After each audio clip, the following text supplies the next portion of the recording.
আরজি করে ধর্ষণ খুনের বছর পার। নিহত নির্যাতিতার জন্য বিচারের দাবিতে আজ নবান্ন অভিযান ঘিরে সতর্ক রয়েছে কলকাতা হাওড়া পুলিশ। 163 থেকে অথবা আগের 144 ধারা জারি থাকায় কড়াকড়ি। রাজ্য সচিবালয় লাগোয়া এলাকায় কড়াকড়ি শর্ত বেঁধেই নবান্ন অভিযানে ছাড় হাইকোর্টের। অশান্তি বিশৃঙ্খলা রুখতে কড়া শর্ত হাইকোর্টের। নবান্ন অভিযানের ডাক দিয়েই ফের সিবিআইকে তোপ। শ্যামবাজারের অবস্থান থেকে সিবিআইকে তুলোধনা, সিবিআইকে চাঁচাছোলা আক্রমণ নিহত নির্যাতিতার বাবা মায়ের।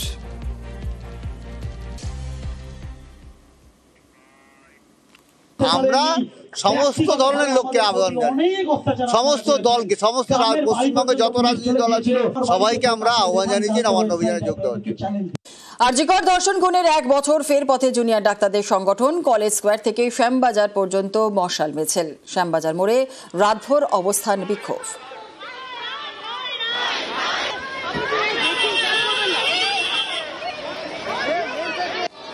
মাঝখানে মশালগুলো নিয়ে আসুন, মাঝখান থেকে আমাদের ভলেন্টিয়াররা সেটা কালেক্ট করে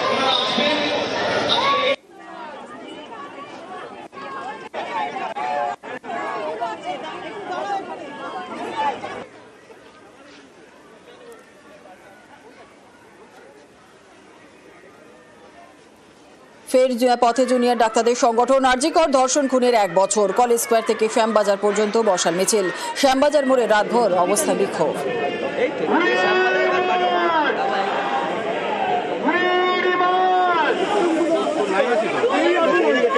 সিবিআই বললো যে চার্জশিটে যে বৃহত্তর ষড়যন্ত্র রয়েছে। তারা বলল যে তথ্য প্রমাণ লোপাটের জন্য সন্দীপ ঘোষ এবং টালা থানার ওসি অভিজিৎ মণ্ডল দায়ী, তাদের 90 দিন হেফাজতে রাখা হলো। তারপরে তাদের বিরুদ্ধে কোনো সাপ্লিমেন্টারি চার্জশিট নেই। একটা খুন ধর্ষণ যতটা অপরাধ, তার তথ্য প্রমাণ লোপাট বা তার পরিকল্পনা করা বা তাকে ধামাচাপা দেওয়া, তাকে সুইসাইড বলে চালানো, সেটাকে টাকা দিয়ে মুখ বন্ধের চেষ্টা, প্রত্যেকটা একই রকম অপরাধ। ফলত যতক্ষণ না অবধি প্রত্যক্ষ পরোক্ষ প্রত্যেকে তদন্তের আওতায় আসবে, আমাদের আন্দোলন কিন্তু চলবে। তদন্ত নিয়ে স্বভাবতই আমরা অখুশি। এক তো ক্রাইম হয়েছে, দ্বিতীয়ত সেই ক্রাইমটি যারা সংগঠিত করেছে তাদের ঢাকার জন্য অনেক চেষ্টা হয়েছে। সিবিআই একটি প্রফেশনাল তদন্তকারী সংস্থা, এই দেশের সর্বোচ্চ তদন্তকারী সংস্থা। সেখানে যদি সিবিআই সেই এক্সপার্টিস না থাকে তাহলে আমরা কাদের উপর ভরসা রাখবো? কোথাও গিয়ে আমাদের সেটা মনে হয়েছে যতটা না তাদের ইনক্যাপাবিলিটি, তার থেকেও বেশি তাদের সদিচ্ছার অভাব। সেই প্রশ্নটাই আমাদের মনে বারবার ঘুরে এসেছে।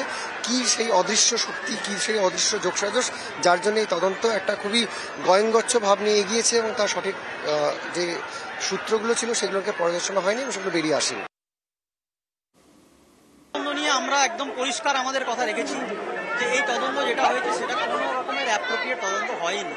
আপনি যদি সাধারণ কোনো ব্যক্তি যিনি এই ঘটনা শুধুমাত্র শুনেছেন, বিচার বিশ্লেষণ করেননি, একজন প্রান্তিক মানুষ, রিক্সাওয়ালা, চাষি, কৃষক, তাকে যদি জিজ্ঞাসা করেন যে ঘটনা কি একজনের পক্ষে ঘটনা সম্ভব, তিনিও বলবেন যা এটা একজনের পক্ষে ঘটনা সম্ভব নয়। অন্যায় হয়েছে, অন্যায়কারীদের আমরা শাস্তি চাই এবং প্রত্যেকটা অন্যায়কারীকে খুঁজে বের করতে হবে, না হলে কিসের আপনার তদন্তকারী সংস্থা? তদন্ত যদি সঠিক পথে এগোতো তাহলে 1 বছর অপেক্ষা করতে হতো না।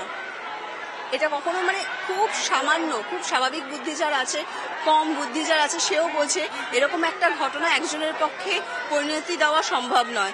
সুতরাং তদন্ত যদি সঠিকভাবে হতো তাহলে বিচার পাওয়া যেত। 1 বছর হয়ে গেল, সিবিআই যেরকম বিচার এনে দিতে পারলো না, সিবিআইকে ধিক্কার। সেরকম পাশাপাশি এটাও ঠিক যে 1 বছর হয়ে গেল, আগুন এখনো নিভলো না, আগুন কিন্তু জ্বলছে। এটা আমাদেরকে অবিশ্বাস্য রকম অবাক করেছে যে 1 বছর ধরে সিবিআই এরকম একটা কেসের বিচার দিতে পারলো। আরজিকরে মহিলা চিকিৎসকের ধর্ষণ খুনের 1 বছর, এখনো বিচারের অপেক্ষায় নিহতের মা বাবা। কেন্দ্রীয় তদন্তকারী সংস্থার দিল্লির অফিস থেকে বেরিয়ে উগরে দিলেন ক্ষোভ। বললেন সিবিআই অফিসে যাওয়া মানে সময় নষ্ট, সিবিআই বোগাস।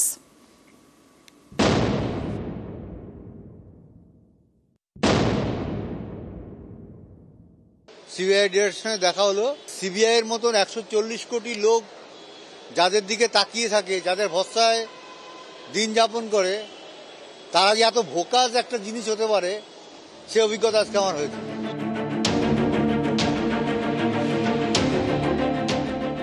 কবে মিলবে বিচার? উত্তর মেলে না, বুকে জমে আছে কান্না আর ক্ষোভ। আমাদের সঙ্গে সিবিআই ডিরেক্টরের সঙ্গে কথাবার্তা, চিন্তা করো কি ধরনের সংস্থা, 140 কোটি ভারতের যারা প্রতিনিধিত্ব করে তারা এই ধরনের কথাবার্তা বলে 1 বছর পরে যে আমরা মামলা ছেড়ে দেবো। 1 বছর ধরে কি করছিল? ঘাস কাটছিল। 2024-এর 9 অগস্ট আরজি করে ডাক্তারি পড়ুয়াকে ধর্ষণ খুন, দেশ জুড়ে তোলপাড়। দেখতে দেখতে 1 বছর। চিকিৎসক ধর্ষণ খুনের ঘটনার তদন্ত করছে সিবিআই। বৃহস্পতিবার কেন্দ্রীয় তদন্তকারী সংস্থা দিল্লির অফিসে যান নিহত চিকিৎসকের মা বাবা। দেখা করেন সিবিআই ডিরেক্টরের সঙ্গে। বেরিয়ে এসে সিবিআইয়ের বিরুদ্ধে ক্ষোভ উগরে দেন। সিবিআই ডিরেক্টর বলছেন যে আমাদের সাপ্লিমেন্টারি চার্জশিট দেব 3বার বলেছেন।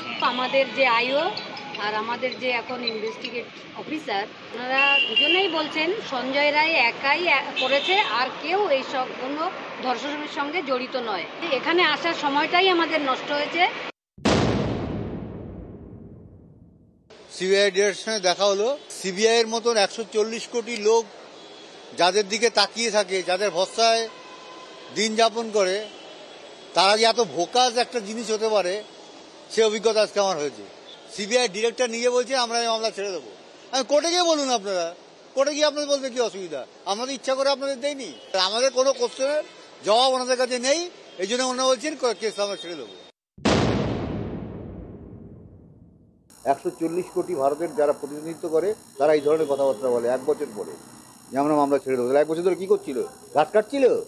গাছ তো যে কোনো লোক কাটতে পারে। ওদের কি এত কোটি কোটি টাকা বাইরে দিয়ে ওই ডিপার্টমেন্ট রাখার কি দরকার? অত বড় বিল্ডিং সব তুলে দেওয়া উচিত সিবিআই এর মতন। বৃহস্পতিবার দিল্লিতে একটি অনুষ্ঠানে যান নিহত তরুণী চিকিৎসকের মা বাবা। সেখানে তরুণীর মাকে নারী শক্তি পুরস্কার দেন দিল্লির মুখ্যমন্ত্রী, কিন্তু তিনি তা ফিরিয়ে দেন।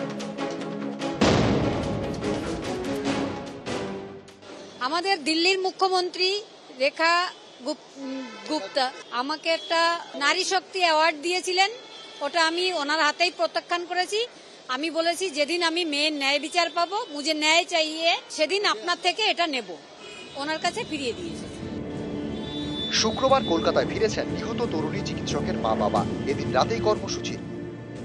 আরজি করের বিচারের দাবিতে শুক্রবার রাত 9টা থেকে মিছিল কলেজ স্কোয়ার থেকে শ্যামবাজার পর্যন্ত। সেখানে রাত 12টা থেকে ভোর 5টা পর্যন্ত অবস্থান। শনিবার নবান্ন অভিযান এবং কালীঘাট পর্যন্ত মিছিলের ডাক দেওয়া হয়েছে। নিউজ 18 বাংলা। আরজিকর ধর্ষণ খুনে বছর পার, ফের জোরালো বিচারের দাবি। নিহত তরুণীর বাড়ির সামনে বিচারের দাবিতে পোস্টার। সিবিআই সব জেনেও চুপ বলেই ফের তোপ। সিবিআইকে দফায় দফায় তুলে ধরা নিহতের বাবা মায়ের। রাতেই শ্যামবাজারের পথেও ফের সরব সন্তানহারা বাবা মা। সিবিআই আজকে 5টা শুনানি এই একটা জিনিস নিয়েই, কাউন্টার, আবার আমরাও ডিফেন্স, এইভাবেই চলছে। সিবিআই তো বলছে কোনো এভিডেন্স নেই। সব আছে সিবিআই মিথ্যা কথা বলছে। কালকে আমরা যে কোশ্চেনগুলো করেছি সিবিআই কাছে কোনো কোশ্চেনের উত্তর নেই, সেটা আমরা পুরো স্পষ্ট বুঝতে পেরেছি, এবং হয়তো যদিও থাকে তাও ওরা প্রকাশ্যে আমাদের বলবেন। সিবিআইও কোথায় না কোথায় ম্যানেজ হয়ে, আমাদের সীমা পাহুজা যিনি আইও হাতরাসের মামলাটা তদন্ত করেছেন, সীমা পাহুজা এবং সম্পদ মিনাতি সেখানে ডিএসপি ছিলেন, সেই মামলাটা যদি আপনারা একটু স্টাডি করেন তাহলে বুঝতে পারবেন সীমা পাহুজার কীর্তি। তারপরেও আরজি কর মামলা কি করে উনি দায়িত্ব পান, সেটাই আমাদের মেইন প্রশ্ন। নবান্ন অভিযানের বিকল্প জায়গা চিহ্নিত করল পুলিশ। হাওড়ার দিকে সাঁতরাগাছি বাস স্ট্যান্ড বিকল্প হিসেবেই চিহ্নিত। কলকাতায় বিকল্প রানী রাসমণি অ্যাভিনিউ। আর নবান্ন অভিযানের জন্য কোনো আবেদনই আসেনি বলেই দাবি পুলিশের।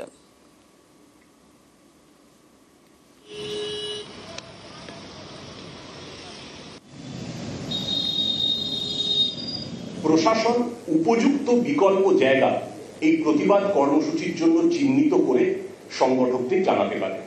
আদালতের সেই নির্দেশ মেনে হাওড়া পুলিশ সাঁতরাগাছি বাস স্ট্যান্ডকে উপযুক্ত বিকল্প জায়গা হিসেবে চিহ্নিত করেছে। কলকাতা পুলিশের তরফে আর এভিনিউ, রানী রাসমণি এভিনিউকে উপযুক্ত বিকল্প জায়গা হিসেবে চিহ্নিত করা হয়েছে। তাদের প্রতি রাজ্য প্রশাসনের তরফে আমাদের অনুরোধ, আপনারা প্রতিবাদ কর্মসূচি রাজ্য সরকারের নির্দিষ্ট করে দেওয়ার জায়গায়, উপযুক্ত বিকল্প জায়গায় আইন মেনে গণতান্ত্রিকভাবে পালন করুন, এবং আমাদের জানান যাতে ব্যবস্থা করতে আমাদের সুবিধা হয়। কত বাস আসবে, কোথা থেকে লোক আসবে, কতজন আসবে, স্টেশনে রেলপথে কজন, সড়ক পথে কজন, তাহলে আমাদের সুবিধা হবে শান্তিপূর্ণভাবে কালকের এই প্রতিবাদ কর্মসূচিটাকে সুসম্পন্ন করতে।